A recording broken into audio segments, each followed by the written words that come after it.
নাগশংকৰ মন্দিৰ অসমৰ শোণিতপুৰ জিলাত অৱস্থিত এটি ঐতিহ্যমণ্ডিত শিৱ মন্দিৰ। আজি আমি সেই নাগশংকৰ মন্দিৰ দৰ্শন কৰিবলৈ যাম। গতিকে বলক সকলোৱে মিলি নাগশংকৰ মন্দিৰ দৰ্শন কৰোঁ। সো আমি যাবলৈ একদম পুৰা ৰেডি, চতিয়ালৈ গৈ আছোঁ আৰু দুইজনী আজি কুৰ্তা পিন্ধিছোঁ। এইজনী হাই কোৱা, বলক একদম প্লেছত গৈ দেখাই আছোঁ। গৈ আছোঁ আমি যাবলৈ, মোৰ বতাহ লাগে, চুলি বৰবাদ হৈ গ'ল সেইকাৰণে খুলি ল'লোঁ। গাড়ীৰ পৰা আমি টমটমত আহি আছোঁ কাৰণ ৰাস্তাৰ পৰা অলপ সোমাব লাগে ভিতৰলৈ। ফাইনেলি আহি নাগশংকৰ মন্দিৰত আমি পালোহি আৰু এতিয়া ইয়াৰ ভিতৰখন দেখাম। তাৰ আগতে চাকি ধূপ যি য'ত লাগে প্ৰয়োজনীয় বস্তুখিনি লৈ লওঁ। তাৰ থাল ল'লোঁ, এতিয়া মন্দিৰলৈ যাওঁ।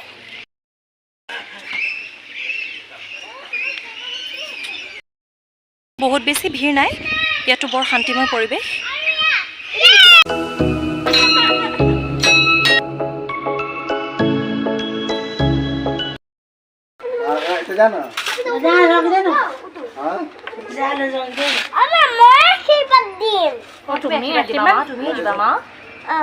তুমিতো দিব লাগিব আশীৰ্বাদ।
কাছ একদম বাহিৰলৈ ওলাই আহিছে। কি শুই আছে নেকি?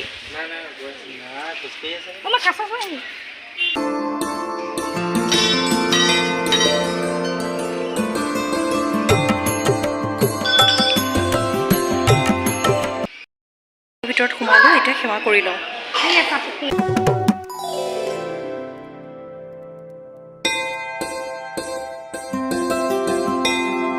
মন্দিৰত মই সেৱা কৰি আহিলোঁ বাৰু। মন্দিৰৰ ভিতৰৰ ফুটেজটো ল'ব দিছে বাৰু তেওঁলোকৰ দেউজনে, তো মই অকণমান ভিডিঅ' ফুটেজ লৈছোঁ, আপোনালোকক মই দেখাই আছোঁ।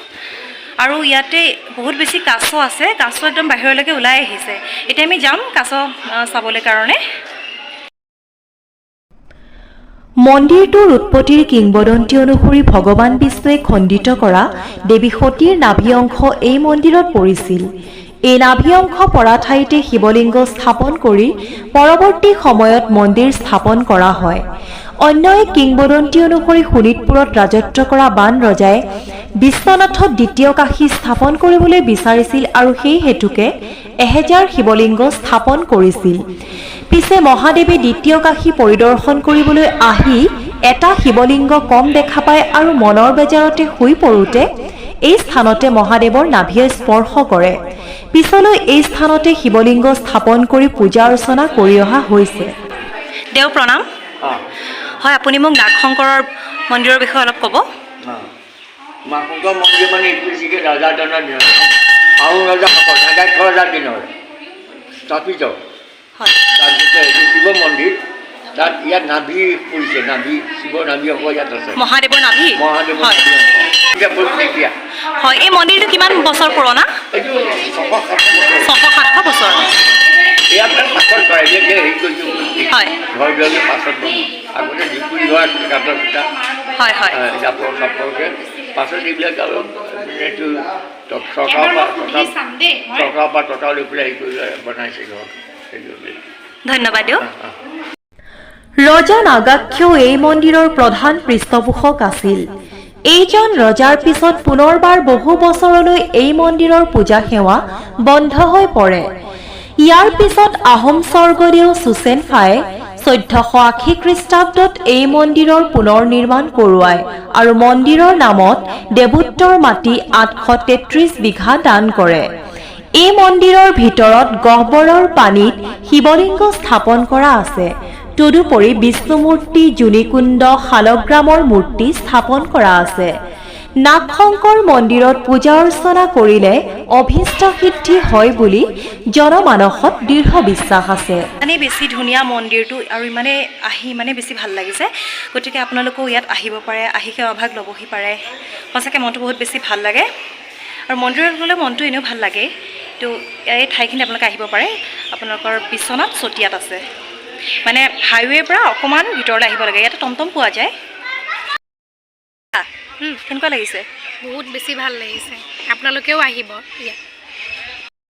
আমি এতিয়া কাছ চাবলৈ গৈ আছোঁ। অ' মাই গড, ইমান ওচৰলৈকে কাছবোৰ আহিছে দেখিছেনে? ওপৰা ওপৰি ডিঙি মেলি আহিছে। কামুৰিব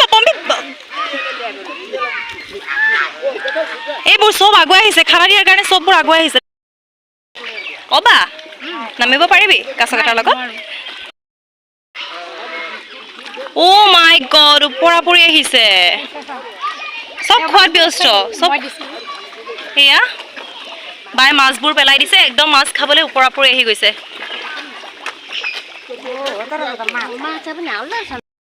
সঁচাকৈ একদম এক্সাইটিং সময় হয়। কাছবোৰ দেখিছেনে কেনেকৈ ইমান ওচৰলৈকে আহিছে? মোৰ তলৰ ষ্টেপটোত নামিবলৈ ভয় লাগিছে, ডিঙি মেলি মেলি সাহস কৰি আহিছোঁ। তলৰ ষ্টেপটোলৈ মোৰ বিৰাট ভয় লাগিছে। ঘূৰি আহিছোঁ আৰু দিবলৈ।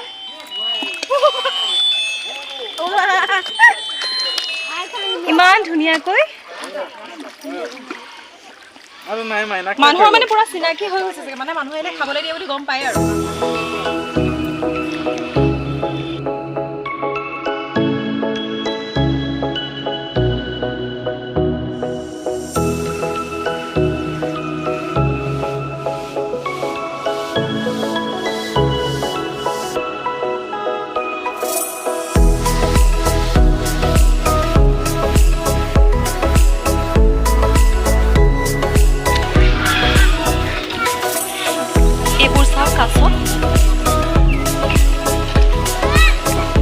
পাৰলৈকে উঠি উঠি আহে।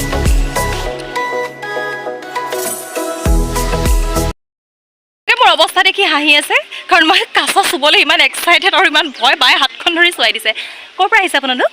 মই তেজপুৰৰ পৰা আহিছোঁ। তেজপুৰৰ পৰা? ইয়াত ফাৰ্ষ্ট টাইম আহিছে নে আগত আহিছে? ফাৰ্ষ্ট টাইম আহিছে। ঠিক আছে, মোৰ চেনেলটো চাব, পূজা মেধি।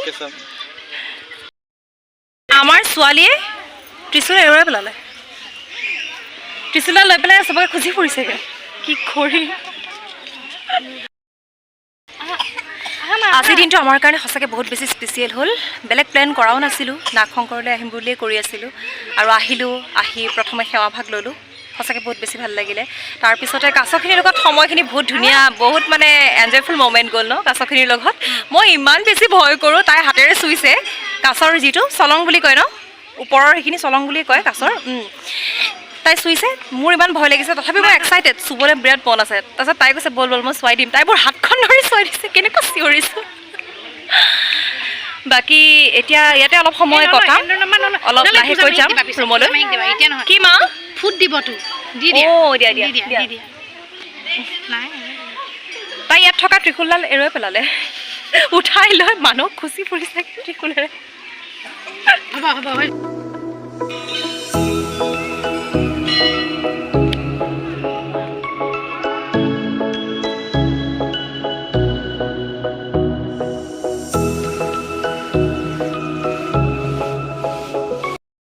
ইয়াত নতুনকৈ এখন পাৰ্ক বনাইছে, কমপ্লিট হোৱা নাই এতিয়াও, হয়তো সৰু ল'ৰা ছোৱালী খেলিবলৈ কাৰণে ব্যস্ত থাকিবলৈ। পাৰ্কখন বনাই হোৱা নাই, নতুনকৈ হেৰি কৰি আছে। আমাৰ ছোৱালীক বুজাব পৰা নাই, মানে তাই ইমানেই জিদ কৰিছে। তাৰে মানুহ এজনক কৈ আকৌ গেট খুলি অকণমান সময় পাৰ্কত ঘূৰিব দিছোঁ, কাৰণ মানুহে এতিয়া এলাও কৰা নাই, নতুনকৈ বনাই আছে ন। কিন্তু উপায় নাই, তাইক বুজাব নোৱাৰোঁ। চ' তাইক আনিবলৈ যাওঁ। সেয়া ছোৱালী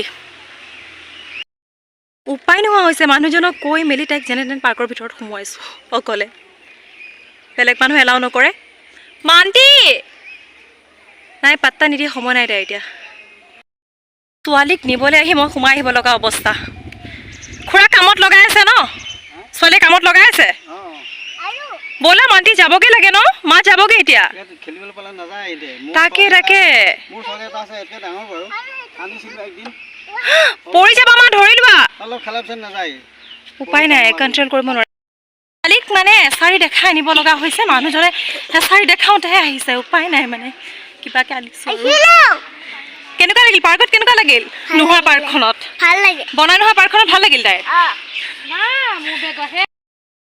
বা ইমান বেছি চালাক নহয় ছোৱালীক মোক চম্ভালিবলৈ লগাই দিছে আৰু নিজে আৰামছে বহি আছে চিকিউৰিটি গাৰ্ডক উঠাই পেলাই মইতো সদায়ে পাওঁ ন সেইখিনি একদম হয় কিন্তু তাইক মানে মই তাইৰ পিছে পিছে দৌৰিব লগা হৈছে মই চম্ভালিব নোৱাৰি কিবাকে আনিলোঁ আৰু পাৰ্কৰ পৰা মানে শেষত গৈ মই চিকিউৰিটি গাৰ্ডজনক কৈছোঁ আপুনি এচাৰি এডাল লৈ এনেই ভয় খুৱাওক তাৰপিছত তাইক আনিব পাৰিম তাৰ মানে বেলেগ উপায় নাই মই একদম চিকিউৰিটিৰ চকীতে বহিলোঁ এবাৰ চিকিউৰিটি গাৰ্ডৰ পষ্টটো এশটাকে দিব লাগিব এতিয়া গছৰ ওপৰত বগাইছে দুপৰীয়াৰ সময় বা তাইক নমাই দিয়াচোন কাৰো কথা নুশুনে জান নামা না ভাল ছোৱালী শুনেতো তাইক মৰমত ক'লে শুনেতো কথাই ভাল ছোৱালী আমাৰ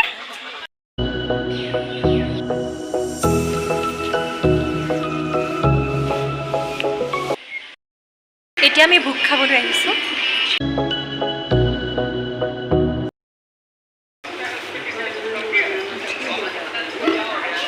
বহুত সোৱাদ আমি এতিয়া ঘৰলৈ যাবলৈ ওলাইছোঁ যিখন টমটমত আহোঁতে আহিছিলোঁ এতিয়া সেইখনতে গৈ আছোঁ খুৰা ফোন নম্বৰটো লৈ লৈছিলোঁ কিন্তু ফোন নকৰাকৈ আহি গ'ল ন চ' আমি গৈ আছোঁ এতিয়া ঘৰলৈ ঘৰত গৈ অকণমান ৰেষ্ট ল'ম ঘৰত গৈ অকণমান এইকেইদিন ফুৰিলোঁতো বহুত ঘূৰিলোঁ চ' ভাবিছোঁ নাটকৰ ভিডিঅ'টো ইমানতে ছাবস্ক্ৰাইব কৰিব ছোৱালী খালি মোৰ চেনেলটো ছাবস্ক্ৰাইব কৰিবলৈ কৈ আছে মাহীয়েকৰ চেনেলটো আপোনালোকে ছাবস্ক্ৰাইবটো কৰি দিব বাই দিলে কেমেৰাটো যে এনেকৈ ঢাকি দিয়ে তাই সেই কামটো কৰি আছে এজনী হ'ব নেক্সট আমাৰ ইউটিউবাৰ চ' ভিডিঅ'টো ভাল লাগিল যদি লাইক কৰিব ধুনীয়া কমেণ্ট কৰিব লগতে মোৰ চেনেলটো ছাবস্ক্ৰাইব কৰিব আৰু বেল আইকনটো প্ৰেছ কৰিব মই আপোনালোকক নেক্সট ভিডিঅ'ত লগ পাইছোঁ